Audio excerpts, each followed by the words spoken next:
Hey, good morning. Let's go over today's trade plan. So in the overnight session, we saw that the market was very balanced within Friday's range. And at this point, heading into the open, our directional bias is going to be neutral. Now, in order for the market to break out from this balanced state, we are going to have to see some pretty decent momentum and either broad market strength or broad market weakness. So in order to break out above 55 quarter to 57.75, we're going to have to see some sustained upside tick and a rising advanced decline line, or at least an AD line that's at a fairly positive level. And similarly, on the downside, in order to break and hold below 42.75 to 45, we're going to have to see some pretty decent downside momentum where the NYSE tick is sustaining below zero and printing some fairly negative values. And at the same time, we're going to have to see a very negative advanced decline value, which is ideally trending lower.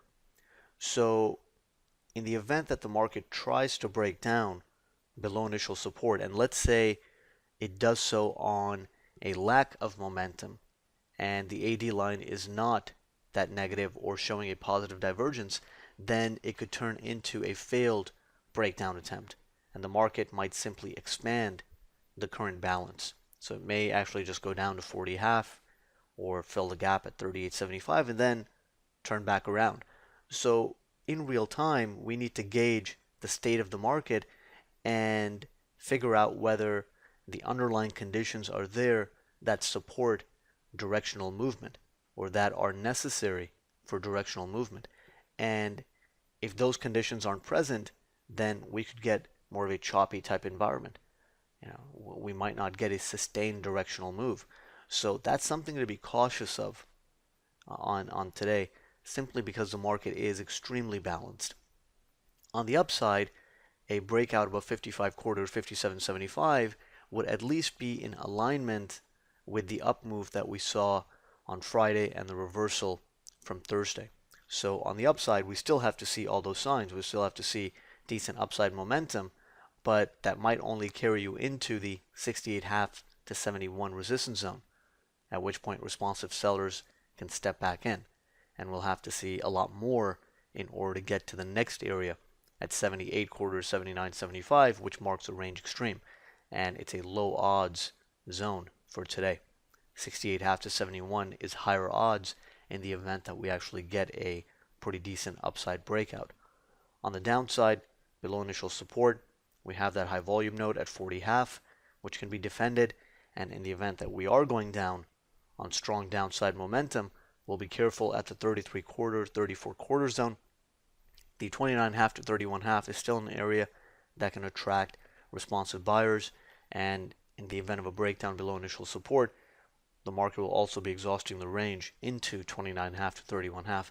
So that's still a zone that we can consider fading depending on how the market approaches it. And then finally, beyond that, 22 to 24.5 marks the recent low, and that would also be a range extreme. So in the event that we get continuation, that is still a zone that can be defended by the buyers. But right now, heading into the open, we have to approach it with a very neutral mindset.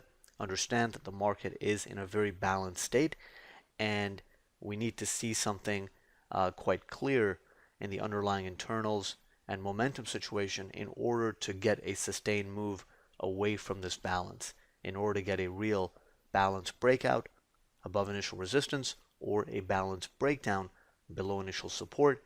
And if those conditions aren't present in real time, then it could be a failed breakout attempt or a failed breakdown attempt, and the market can continue balancing within a range. So that's something to be mindful of and cautious of just heading into the open today. As far as directional bias goes, like I said, it's very neutral. We're going to have to determine it in real time depending on how the price action is setting up, how the underlying internals are setting up. Technically, the buy side can maintain control above initial support, but even below it, like I said, if those clear-cut conditions are not present in the market, then it doesn't mean that sellers are necessarily going to be firmly in control. We'll simply be stuck in a bigger balance at that point. So, as far as trade ideas go today, I think, in order to take continuation trades or trades from aggressive location, we need to see some pretty clear signs in real time. And if those signs aren't present, then it's best to wait for good trade location before you fade the market, or before you go long near support.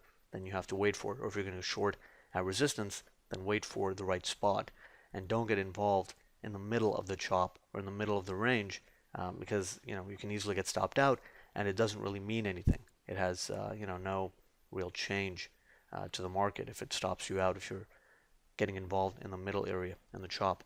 So either wait for good location or wait to see some very clear signs of momentum and then get on board. So that's going to be the view heading into the open. Let's see which side takes over, and we'll take it from there.